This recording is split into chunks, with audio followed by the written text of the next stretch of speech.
വീണ്ടും ഈ ലോകത്തിലേക്ക് ദൈവമായ കർത്താവ് മനുഷ്യനെ അധിവസിപ്പിക്കുന്നു. പക്ഷെ അവിടെ കൊണ്ട് പ്രിയപ്പെട്ടവരെ തീർന്നില്ല. പാപം തുടർന്നുകൊണ്ടേയിരിക്കുന്നു. പാപം, ഒന്നാമത്തെ പാപം എന്താണ്? ഒന്നാമത്തെ പാപം ഇതാണ് പ്രിയപ്പെട്ടവരെ, മനുഷ്യൻ സത്യദൈവത്തെ തിരിച്ചറിയുന്നില്ല. ഇത് ഉൽപ്പത്തിയുടെ ചരിത്രം മുതലേ മനുഷ്യൻ കാളക്കുട്ടിയെ ഉണ്ടാക്കി വെള്ളിയിലും സ്വർണ്ണത്തിലും ദൈവങ്ങളെ സൃഷ്ടിച്ച് അതിന് ദൈവങ്ങളെന്ന് പേരിട്ട് അതിന്റെ മുന്നിൽ മുട്ടുകുത്തി നിന്ന് ആരാധിക്കാനായിട്ട് തുടങ്ങിയപ്പോഴാണ് പ്രിയപ്പെട്ടവരെ പാപം എന്ന് പറയുന്ന സത്യം മുളയെടുത്ത് പൊങ്ങിയത് അവിടെ നിന്നാണ്. എന്ന് ലോകത്തിൽ വിഗ്രഹ നിർമ്മാണ ചിന്തയുണ്ടായോ അവിടെ പാപം പെറ്റുപെരുകാനായിട്ട് തുടങ്ങി. ഹല്ലേലൂയ.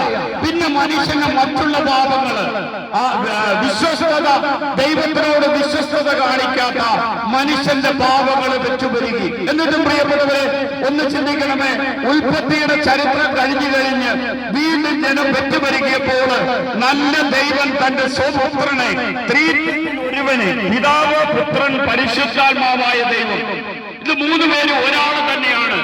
ദൈവം തന്റെ ഏകജാതനെ നൽകുവാൻ തക്കവണ്ണം ലോകത്തെ അത്രമാത്രം സ്നേഹിച്ചു. അതാണ് പ്രിയപ്പെട്ടവരെ നിങ്ങൾ ഇപ്പോൾ കാണുന്ന മിശിഹായുടെ ചരിത്രം.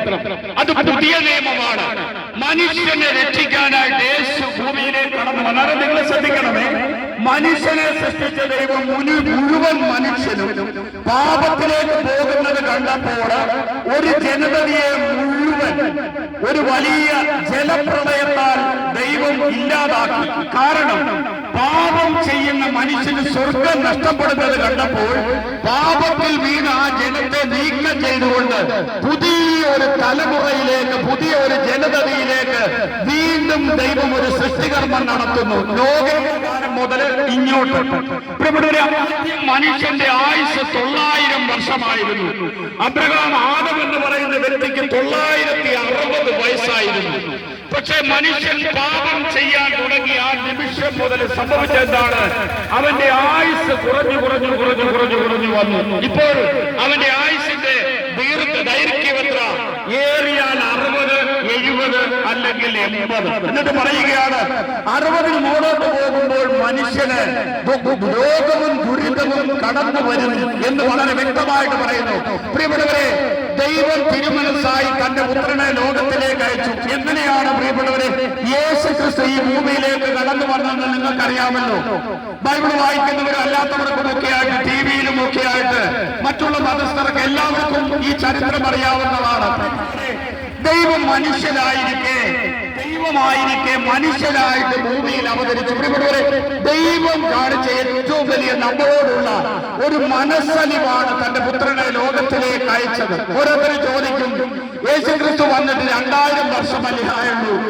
അതിനു മുമ്പേ ഇവിടെ ദൈവങ്ങൾ എന്ന് വിളിക്കുന്ന ആചാരങ്ങളും ആരാധന വിധികളും ഉണ്ടായിരുന്നല്ലോ എന്ന് ചോദിക്കും. പ്രിയപ്പെട്ടവരെ, യേശുക്രിസ്തു കടന്നു വന്നത് ഒരു മനുഷ്യനായി ഭൂമിയിൽ അവതരിച്ച് മാനവകുലത്തെ രക്ഷിക്കാൻ അവൻ അവതാരമെടുത്തതിന്റെ സമയമാണ് 2025 വർഷം. പക്ഷെ അതിനു മുമ്പ് യേശുക്രിസ്തു ഉണ്ടായിരുന്നു.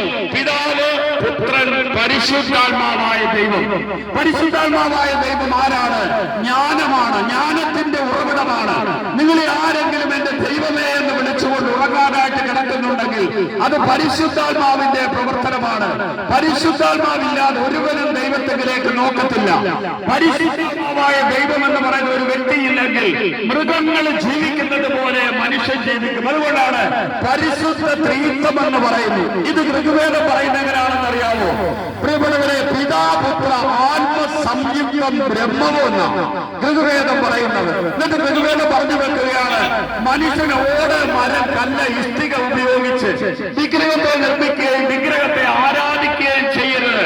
മനുഷ്യൻ ദൈവത്തെ ആരാധിക്കണം. ഇത് ഋഗ്വേദമാകട്ടോ പറയുന്നത്.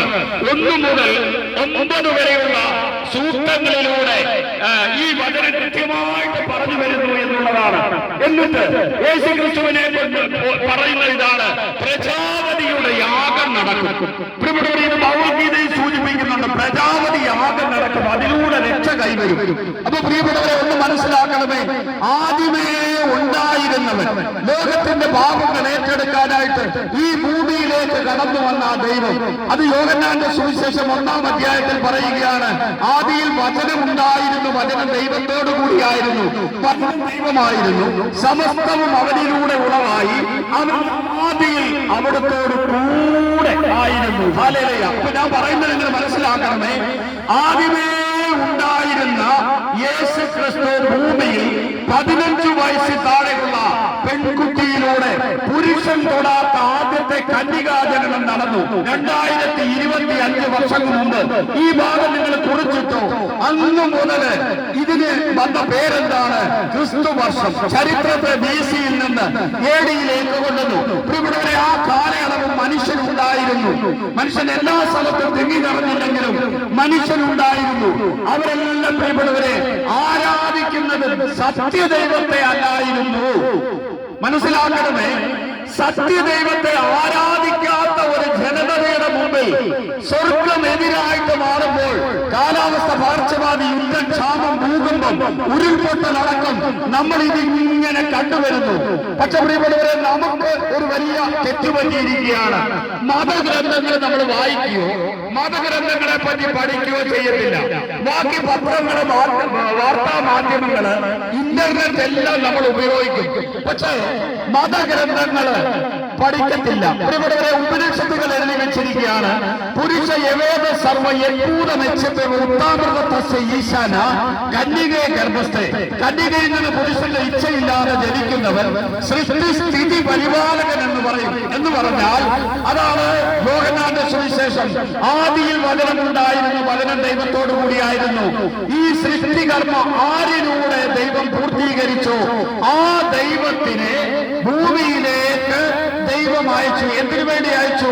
ഇവിടെ വന്ന് 100 ഏക്കർ എസ്റ്റേറ്റ് മേടിക്കാനാണോ?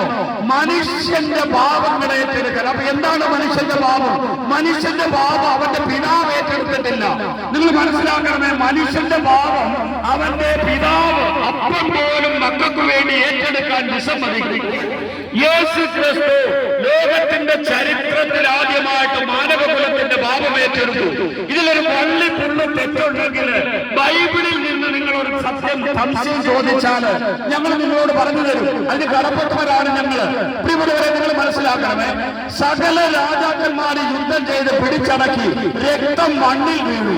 എന്നാൽ യേശു ക്രിസ്തു എന്താണ് പറഞ്ഞത്? നിങ്ങൾ യുദ്ധം ചെയ്യരുത്, വാളെടുക്കുന്നവനെല്ലാം